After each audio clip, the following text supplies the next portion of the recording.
Alright, got me a hot skillet with some oil in it, and then I've got these are deer back straps, but any steak would work.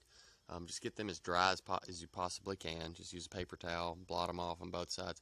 Get your skillet to medium high right there. It's about the only time that you need to cook any protein that high, and any other time it needs to be below medium. But since we're searing these steaks, it needs to be pretty hot.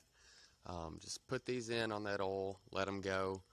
They need to go for about a minute and a half per side, and on a half-inch thick steak at this temperature, that'll get it right at rare, which is what steak really should be served at.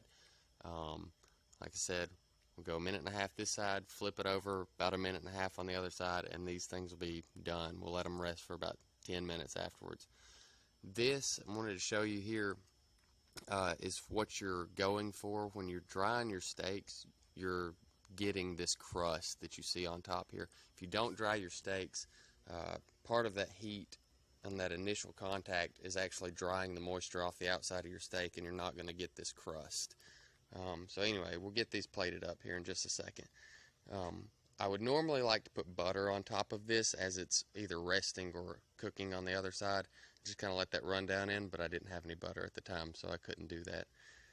But here they are on a plate, and there you go. You see that's just a beautiful rare steak. And also, if you'll notice, I let it rest 10 minutes, and the steak isn't running all over the plate. You know, if you let a properly cooked steak rest correctly, you don't get juice like all over your plate.